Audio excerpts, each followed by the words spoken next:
And the Kurds there said to us, they said, we've been through this before. Go while you can. We can't promise that if you wait another day, you'll get out. The world would soon learn of the fate of the Iraqi uprising, but the Shahrestanis had already escaped. It was something we'd been wanting for so long, just to be free of Saddam. And at last we were in the back of this open pickup truck and we were crossing the border.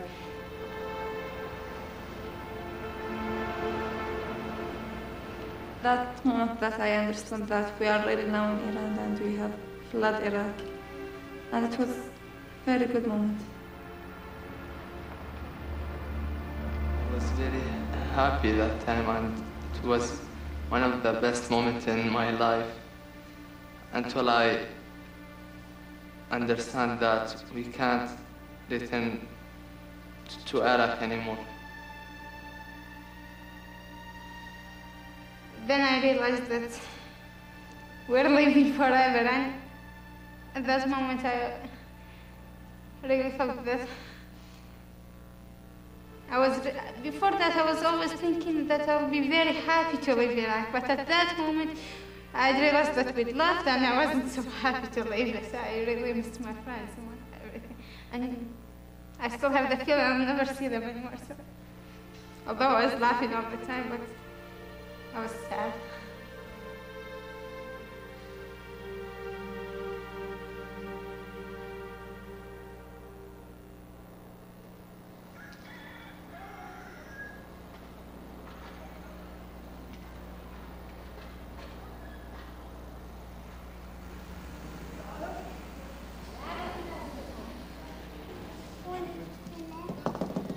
Not many men have suffered what Dr. Shahrestani has.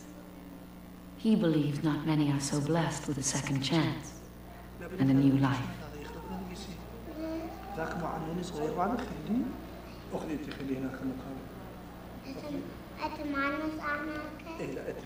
You see, I really missed raising my children, playing with them.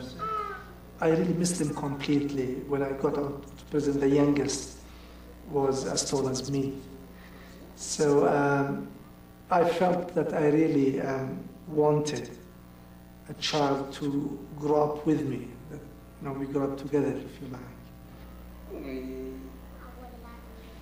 At 43 years old, Bernice had to readjust again to Iran, to second motherhood, to her estranged husband.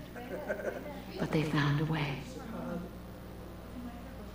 We were in love. We still are. But it wasn't really just the love of each other.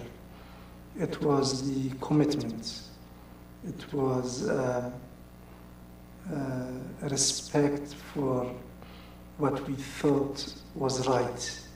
You told us that you're still in love with each other. I hope so. Wouldn't it be tragic to have gone through all that and not be in love with each other? We are very proud, both Bernice and myself, of the children. Although sometimes they joke about our work and our interests. They keep on telling us that you spend too much time on refugees, but you forget your own refugees at home. Dr. Shahrestani continues to raise his voice against weapons of mass destruction everywhere in the world.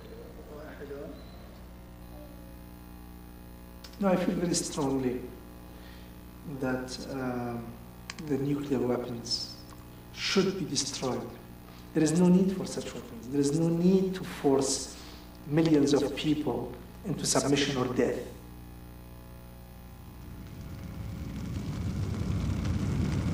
As the stockpiles of weapons are destroyed in Iraq, Dr. Shahrestani's efforts turn to the living, the lasting victims of Saddam Hussein.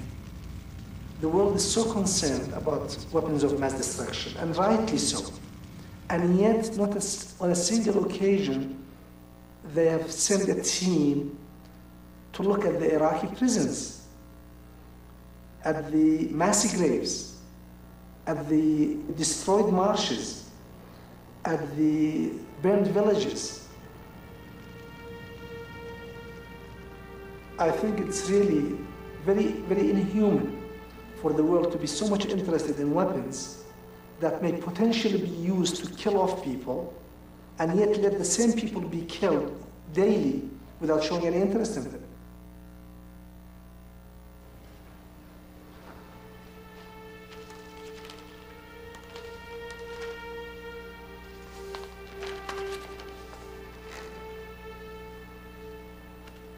I never thought in my life, growing up in Canada, that I would see the things that I've seen. At some time, it would be decided in somebody's interest that we've got to do something about Iraq. Then they'll need something to base their decisions on, some way to justify it at last. We want to have the reports, everything ready then.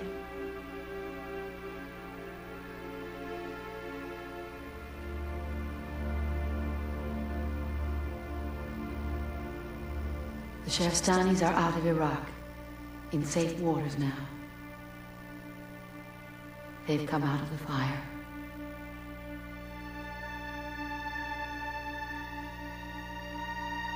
We're together again. We're a family again. We can live like a family again. We've come through it.